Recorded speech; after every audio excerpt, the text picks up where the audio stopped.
On rencontre sa destinée souvent par des chemins qu'on prend pour l'éviter. Un père eut pour toute lignée un fils qu'il aima trop, jusque à consulter sur le sort de sa géniture les 10 heures de bonne aventure.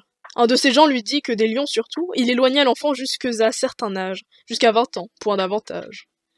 Le père, pour venir à bout d'une précaution sur qui roulait la vie de celui qu'il aimait, défendit que jamais on ne lui laissa passer le seuil de son palais. Il pouvait s'en sortir contenter son envie, avec son compagnon tout le jour badiner, sauter, courir, se promener. Quand il fut en l'âge où la chasse plaît le plus aux jeunes esprits, cet exercice avec mépris lui fut dépeint. Mais quoi qu'on fasse, propos, conseils, enseignements, rien ne change un tempérament.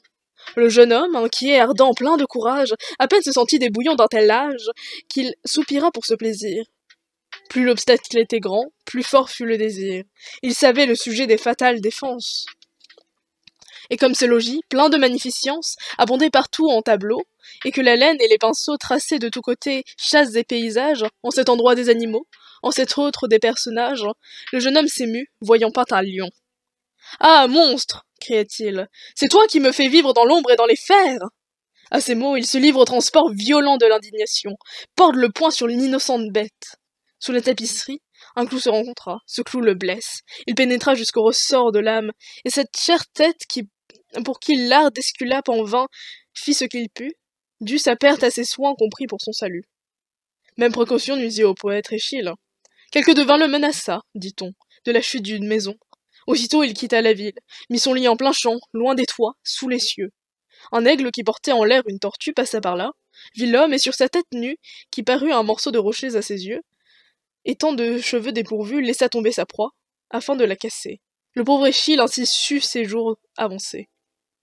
De ces exemples, il résulte que cet art, s'il est vrai, fait tomber dans les mots que craint celui qui le consulte. Mais je l'en justifie, et maintiens qu'il est faux.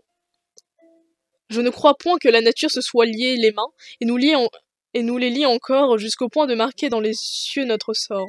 Il dépend d'une conjoncture de lieu, de personne, de temps. Non des conjonctions de tous ces charlatans. Ce berger et ce roi sont sous même planète, l'un d'eux porte le sceptre et l'autre la houlette. Jupiter le voulait ainsi. Qu'est-ce que Jupiter? Un corps sans connaissance. D'où vient donc que son influence agit différemment sur ces deux hommes-ci? Puis comment pénétrer jusque à notre monde? Comment percer des airs la campagne profonde? Percer Mars, le soleil et des vides sans fin? Un atome la peut détourner en chemin. Où l'iront retrouver les faiseurs d'horoscopes?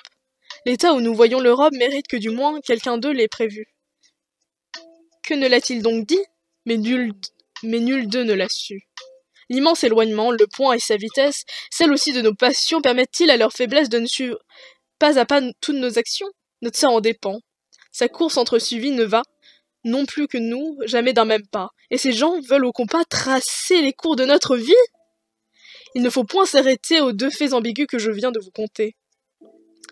Ce fils, par trop chéri, ni le bonhomme Échille n'y font rien. Tout aveugle et menteur qu'est cet art, il peut frapper au but une fois entre mille. Ce sont les effets du hasard.